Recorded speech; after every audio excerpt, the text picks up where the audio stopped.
ఆనేపర్తి మండలం పెడపర్తి శ్రీ పార్వతీ రామలింగేశ్వర స్వామి దేవస్థానంలో 41 రోజుల పూజ కార్యక్రమాల సందర్భంగా స్వామివార్లను దర్శనానికి విచ్చేసిన ఆంధ్రప్రదేశ్ రాష్ట్ర శాసనసభ స్పీకర్ శ్రీ చింతకాయల అయ్యన్న పాత్రుని మర్యాదపూర్వకంగా కలిసి ఆనపర్తి శాసనసభ్యులు నల్లమిల్లి రామకృష్ణారెడ్డి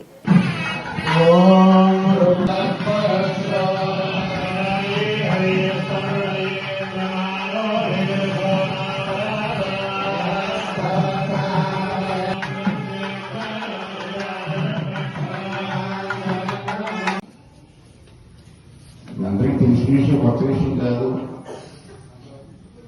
కొన్ని పుణ్య కార్యక్రమాలు చేస్తున్నప్పుడు మంచి కార్యక్రమాలు చేస్తున్నప్పుడు కొన్ని శక్తులు అడ్డొస్తుంటాయి మనకి. కొత్త ఏం కాదు, పురాతన నుంచి ఉన్నాయి. పురాతన నుంచి కూడా పాములు పూజలు చేస్తుంటే రాక్షసులు దాన్ని పాడు చేస్తూ ఉంటారు. నిజంగా పురాణ సంబంధించాం కదా మనం. పైకి రాక్షసులేమ వామం ఏమంటారు చదవలేదు. అది పురాతన నుంచి ఉంది, కొత్త ఏం కాదు. అలాగే మనం కూడా ఏదైనా మంచి కార్యక్రమం చేస్తున్నప్పుడు 180 మంది మంచి కార్యక్రమం ఉంటారు, 20 మంది ఏమో ఈ కార్యక్రమాన్ని ఏర్పాటు చేయడానికి చూస్తుంటారు. సహజం, మానవ నైజం ఉంటుంది దాన్ని, మంచి చెడు. అంటే అటువంటి దుస్తుల నుంచి ఈ పవిత్ర కార్యక్రమాన్ని కాపాడు దేవుడా అమ్మ అని చెప్పి పూజించడం కోసమే హోమాలు. ఈవేళ రాష్ట్ర ప్రభుత్వం చూశారు, రాజకీయాలు కాదు చెప్పేది. ఉన్న వాస్తవం ఏంటంటే గత 5 సంవత్సరాలు నష్టపోయాం, దీన్ని పూరించాలి. ఎలా పూరించాలంటే అందరూ కలిసి రాజకీయాలు పక్కన పెట్టి పూరించాల్సిన అవసరం ఉంటుంది. కానీ ఆ మార్పు రాదు, ఎవరిదారి ఆడైపోయింది. అంచేత ఇంకా మనకి రాబోయే రోజుల్లో 5 సంవత్సరాలు పూర్తి రోజుని రాష్ట్రం సుభిక్షంగా ఉండాలా, మన పిల్లలందరూ కూడా ఆరోగ్యంగా ఉండాలా, మన పిల్లలందరూ బాగుపడాలా, అమ్మ కాపాడి రాష్ట్రానికి చెప్పి 41 రోజులు కదండి, 41 రోజులు కార్యక్రమం చెప్పి పెట్టారు, నడతారని చెప్పి పెట్టారు. రేపు డిసెంబర్ వచ్చినాడే, రేపు డిసెంబర్ 10కి పూర్తి అవుతుంది.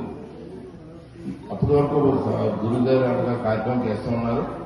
మధ్య మధ్యలో మనం ఒకసారి వచ్చాను, మళ్ళీ వారిస్తాం, మళ్ళీ 10వ తారీఖు వస్తాం. మళ్ళీ ఈ కార్యక్రమం నిర్విఘ్నంగా జరగాలని ఈ కార్యక్రమం చేస్తున్నారు.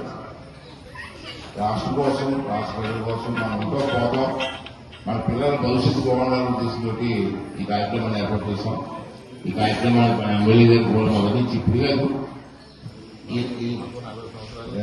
నాన్నగారు నేను ఎమ్మెల్యే చేసామమ్మా, ఇద్దరు కలిసి చేశాం ఎమ్మెల్యేగా. అప్పటి నుంచి అన్నమల్లి గారు ఉండగలుగుతున్నారు, వాళ్ళు నాకు బాగుండేవారు. మరి ఆ అబ్బాయి కూడా ఎమ్మెల్యే అయ్యారు. మీరు కూడా మన నుంచి కూడా మనం ఉత్సవం చేస్తున్నాం. అంటే మీ అందరి ఆశీర్వాదంతో, ప్రజల ఆశీర్వాదంతో ఈ కార్యక్రమం విజయంగా ఎక్కడ ఆటంకం లేకుండా అమ్మవారు కాపాడాలని కోరుకుంటూ రాష్ట్రం బాగుండాలని చెప్పి మరి అమ్మవారు ఆశీర్వాదం ఉండాలని చెప్పి ప్రతి ఒక్కరికి మనస్ఫూర్తి కోరుకుంటూ మరి 41 రోజులు ఈ కార్యక్రమాలు చేయాలని సంకల్పం చేసినటువంటి గురువుగారికి వారి బృందానికి కూడా మరోసారి నా అభినందన తెలియజేస్తూ థ్యాంక్ యూ.